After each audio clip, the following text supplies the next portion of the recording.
pamilya. Pero anong pangyayari? Lahat ng mga efforts nyo ay walang saysay dahil pataas ng pataas ang gastusin nyo para sa mga iniwan nyo na pamilya nyo. Dahil sa krisis na hindi man sana mangyayari, kundi dahil sa walang kwenta ng Pangulo ng ating bansa. So, yun po, kaya natin naalala ngayong araw na ito, although kahapon lang yung birthday niya, ang ating mahal na Pangulong Duterte. Ako po ay hindi ko makalimutan ang ginawa niya para sa ating bansa. Unang-una, yung paglaban niya sa droga, nandun po ako sa giliran niya.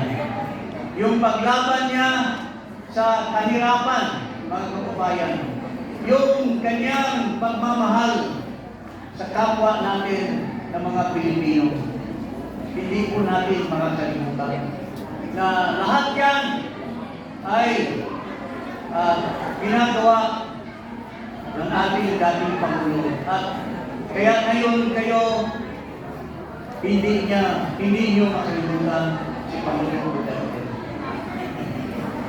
Ngayon, papasok tayo sa isang in the next 1.5 years, magkakaroon po tayo ng isang eleksyon.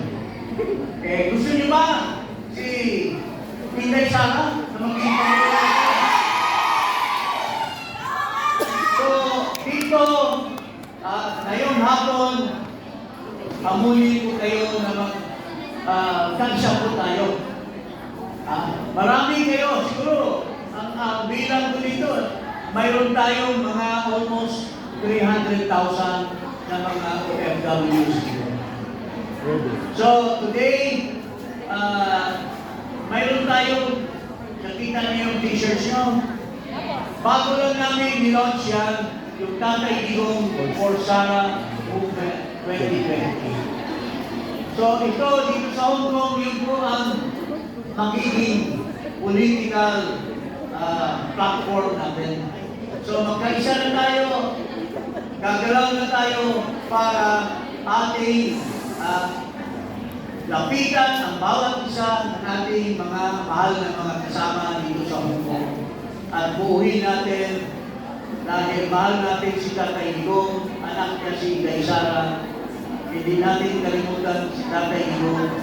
At siyempre, kayatin natin na si Vice President Sara ay ang ating mahal na magiging presidente sa 2020. Okay ba kayo?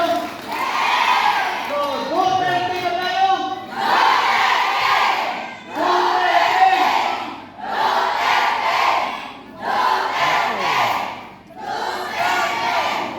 So, okay ba sa inyo? Marcos Alista! Marcos Alista! So, marami pong salamat. At sa huli, magpasalamat din ako kay Ligan, kay Janet, at sa inyo lahat sa inyong pag-anyaya sa amin itong hapon na ito ngayon. At of course, hindi ko kalimutan yung mga kasama ko. Andito po yung mga mahal natin, mga Pilipino, mga membro ng Muslim Alliance. Andito si Coach Malwani at si Mayor, si Sultan. Ang ating kaibigan galing po sa Davao, si Gerson. Ang ating mga official ng Tatay Digong Movement. Ito po si Karen at saka si Oliver Reyes. Mayroon din ako kaibigan, nandito ngayon, manager ng Philippine National Bank sa Hong Kong.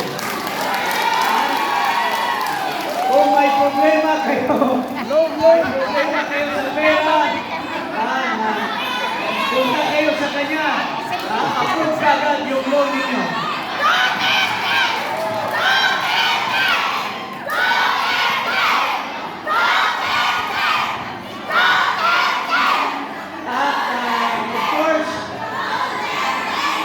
So, kagad